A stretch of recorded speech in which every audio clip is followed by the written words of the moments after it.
오전 7시 에드풀을 출발한 버스는 10시경이 되어서 룩소 왕가의 계곡에 도착하였습니다. 매표소에서 무덤 배치들을 보며 간단하게 설명을 듣고 밖으로 나와 셔틀카를 타고 왕가의 계곡 안쪽으로 들어갔습니다. 황량한 사막이라서 햇빛이 뜨거웠으나 기분만은 아주 상쾌했습니다. 차에서 내려 자연 피라미드인 알쿠른산을 바라보며 안으로 걸어 들어갔습니다. 20년 전인 2005년에 이곳에 왔을 때는 사진 촬영이 금지되어 매우 실망했는데 이번에는 스마트폰 촬영이 허용된다고 하니 기대가 아주 큽니다. 기본 입장료로 3개의 무덤 관람이 가능하나 가이드 설명이 불가능하기 때문에 우리는 가장 보존 상태가 좋고 화려한 세티 1세 무덤을 별도의 비용을 내고 관람하기로 하였습니다. 세티 1세는 이집트 역사상 최전성기인 제19왕조에서도 가장 강력한 파라오로 많은 전쟁에서 승리를 하였습니다. 보존 상태가 좋았던 그의 미라는 도굴과 매매를 통해서 온갖 순환을 다 겪었습니다. 연도에는 장례절초와 지혜세계로 안내하는 각종 글과 그림들이 빽빽하게 장식되어 있습니다. 그리고 파라오와 이집트의 각종 신들이 여기저기에 등장합니다. 파라오의 동굴 무덤은 대부분의 구조와 패턴이 유사하다고 볼 수 있습니다. 이곳은 4기둥의 방입니다. 기둥에는 신과 함께하는 파라의 모습이 그려져 있고 벽에는 관문에 서라는 지하세계의 안내를 그림과 글로 표현한 것들로 가득 차 있습니다. 세티 1세의 무덤은 그 그림과 글이 상당히 난해해서 이해하기 어렵다는 평을 듣고 있습니다. 4기둥의 방과 붙어있는 미완성의 방입니다. 채색을 하기 이전의 상태 밑그림만 남아있는데 파라오의 무덤은 죽이 즉시 공사가 시작되어 사망 후 묻히게 되는데 상당수 무덤이 완벽하게 완성되지 않은 상태에서 죽음을 맞이하여 묻히게 된다고 합니다. 다시 장례 의례를 설명한 연도를 지나면 신들과 함께하는 대기실이 나타납니다. 대기실 안쪽으로 메인룸인 6기둥의 방과 미라 안치실이 넓게 보이기 시작합니다. 3300년 전에 조성된 이 그림과 글들이 아직도 선명한 색깔을 띠고 남아있다는 사실이 놀랍기 그지없습니다. 아름다운 수많은 벽화와 그림들의 내용을 많은 신전과 벽화를 보았음에도 내용을 이해하기가 상당히 어려웠습니다.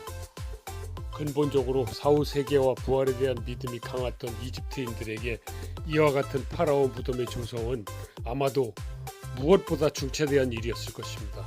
이 그림은 세티 1세의 무덤에서 처음 시작되었다는 아치형 매장실의 천장의 모습입니다.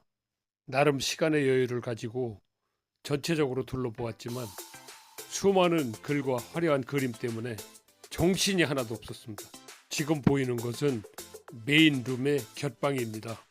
관문에서를 역시 그림을 중심으로 하여 설명을 해놓았기 때문에 무지하게 복잡합니다만 이것을 어느 정도로 이해하기에는 어려움이 많았습니다.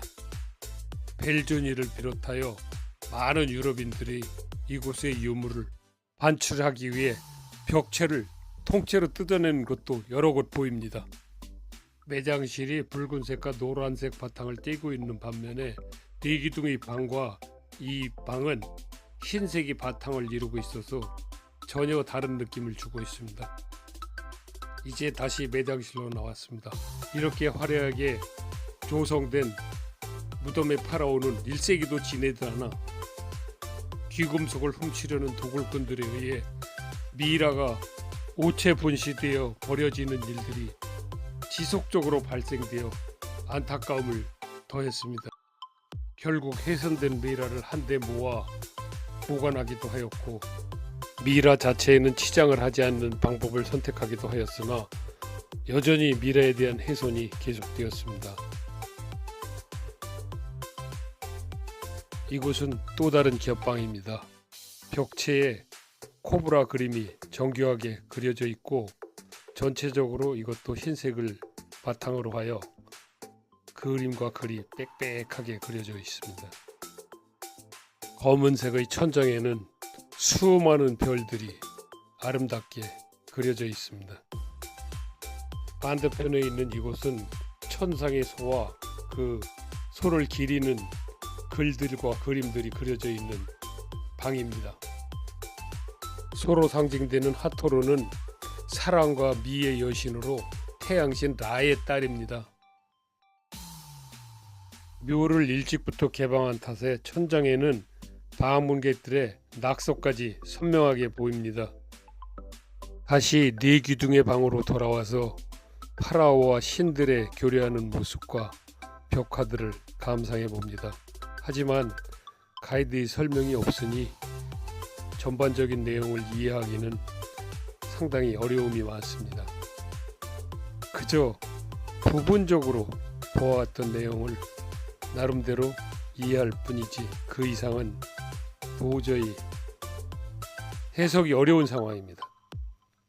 3,000년이 넘는 시간 동안 이렇게 색이 잘 보존될 수 있다는 사실에 그저 놀라고 또 놀라고 또 놀라울 따름입니다.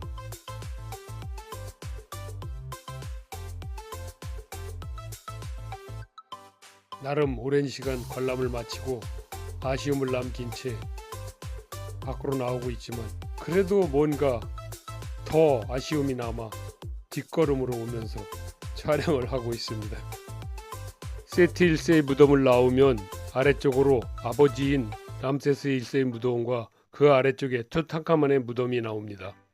투탕카멘의 무덤은 워낙 유명하지만 정작 이곳에는 유물이 남아있지 않기 때문에 돈을 주고 들어갈 이유가 없어서 그냥 안내문만 살펴보고 나왔습니다. 이 무덤과 멀지 않은 곳에 람세스 2세의 아들인 메렌프타의 무덤을 하나 더 돌아보았습니다. 광가의 계곡 최고의 무덤인 세티 1세의 무덤을 보아서인지 메렌프타의 무덤은 그저 밋밋하기만 하였습니다. 벽화의 색도 많이 변색이 되었고 전체적인 그림도 부족한 편이었습니다. 무덤의 구조나 패턴 면에서는 큰 다름이 없겠지만 그림의 화려함이나 보존 상태에서는 비교가 안 될 정도로 좀 초라한 모습을 하고 있었습니다. 그래도 계단을 한참 내려가면서 좌우 벽을 돌아보고 매장실까지 도달하였습니다. 긴 연두를 지나 드디어 메렌프타의 석관이 있는 매장실에 도착하였습니다. 매장실은 석관 이외에는 이렇다하게 볼만한 것들이 눈에 띄지 않았습니다. 여기에는 지하세계를 지키는 아누비스 그림과 오시리스와 메렌프타의 기둥 벽화만 일부 눈에 들어왔습니다. 이제 밖으로 나와 다음 목적지인 하트셉수트의 장제전으로 향하였습니다. 도중에 투탕카멘의 묘를 발굴한 하워드 카터가 살던 집이 보이고 있습니다. 하트셉수트 장제전 가는 길 왼쪽에 메트로폴리탄 박물관이 보이는데 옛날 폴란드 고고학자들이 살았다는 이야기가 있지만 명확하지는 않습니다.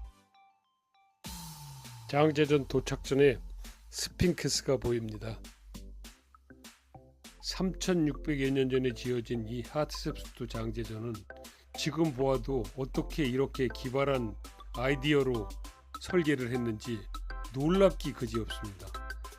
하트셉수트는 신왕국 18왕조 5대 파라오로 두 번째 여성 파라오입니다. 이복 동생인 투트모스 2세와 결혼했으나 그가 요절하자 후궁 조생인 투트모스 3세가 왕위를 이어받았습니다. 하지만 3세로 나이가 너무 어리자 하트셉수트는 섭정과 공동통치로 실권을 장악하여 이집트를 강력한 국가로 성장시켰습니다. 물론 그 아들인 투트모스 3대도 더욱더 이집트를 성장시켰으나 먼저 성장 기반을 닦은 공이 작지 않습니다. 투트모스 3세는 자신이 파라오가 되면서 어머니에 대한 흔적을 이집트 모든 곳에서 지웠다는 이야기가 전하고 있으나 한편으로는 어머니와의 관계가 나쁘지 않았다는 학설이 다시 제기되고 있고 지금은 오히려 그 학설이 더 유력한 것으로 평가받고 있는 실정입니다.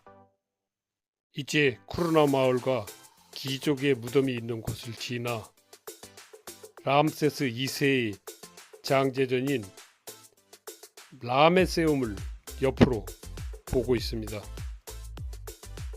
그 구묘면에서 엄청나게 큰 라메세움은 지금은 많이 파괴되어 직접 관람을 하지는 않습니다. 우리는 신전 중에서 채색이 가장 선명하게 남아있다는 람세스 3세의 메디넷 하부 신전을 찾았습니다. 제20왕조 두 번째 파라오인 람세스 3세를 기준으로 하여 이집트는 급격히 국력이 쇠퇴하기 시작합니다.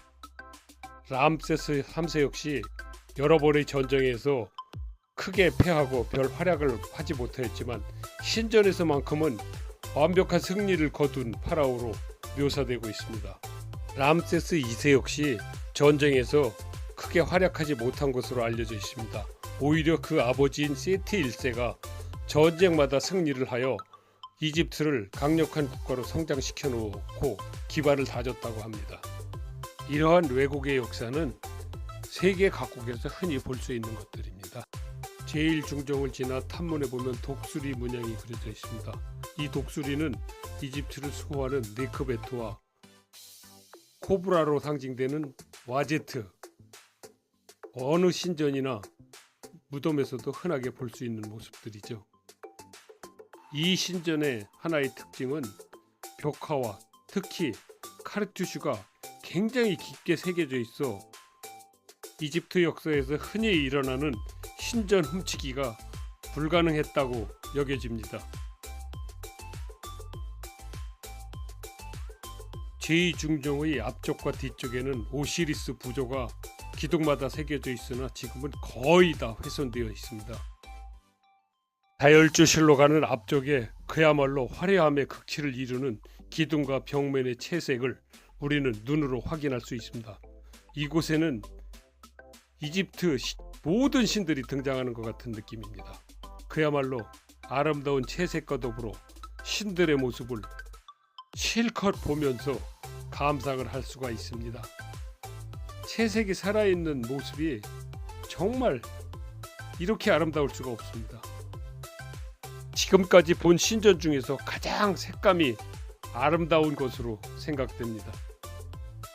이집트 역사에 등장하는 모든 신들이 바로 이 기둥과 벽에 장식되어 있는 것으로 생각이 됩니다.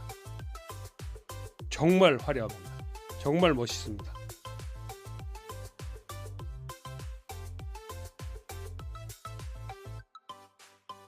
다혈주실은 상당히 넓은 편이나 모든 기둥들이 다 훼손되어 있고 두 분의 신들이 모셔져 있지만 어느 신인지는 알 수가 없습니다. 다혈주실을 통과하면 신전마다 끝부분에 존재하는 지성소가 이곳에도 있습니다. 지성소 입구에는 오시리스와 파라오, 토토와 파라오 벽화가 그려져 있고 그 안쪽 지성소에는 그림이 희미하여 그 내용을 정확히 확인할 수가 없습니다. 이제 다시 돌아서 다혈주실을 거쳐 신들의 그림이 그려져 있는 기둥과 제2중종 전체를 천천히 돌아봅니다. 앞서 말씀드린 대로 앞뒷면 사각 기둥에는 오시리스 부조가 새겨져 있고 좌우 기둥은 파피루스 둥근 원주 기둥이지만 사각 기둥의 오시리스는 많이 훼손되어 지금은 그 모습을 찾아보기가 힘들 정도입니다. 이 신전은 왕궁으로 본래 사용되었었는데 사후에 신전으로 바뀌었다고 합니다. 이제 제1중종으로 들어오면 오른쪽으로 파피루스 원형 기둥, 왼쪽으로는 오시리스 모습을 한 람세스 3세의 사각 기둥이 나타납니다. 원형 기둥 그 바깥쪽으로는 궁정이 자리하고 있었다고 합니다. 다시 제1중정을 나오면 탐문이 눈에 들어옵니다. 이렇게 메디는 하부 신전 관람을 마치고 우리는 멤논의 거상을 볼 수 있는 아멘호텝 3세의 신전을 향합니다. 본래 아멘호텝 3세의 석상인데 기원전 27년 거대 삭성이 균일이 생겨 바람이 불면 마치 아가멤논이 울부짖는 것처럼 소리가 들린다 하여 그리스인들이 붙여준 이름이라고 합니다. 이렇게 룩소의 오전 관광을 마치고 이제 오후로 넘어가게 됩니다.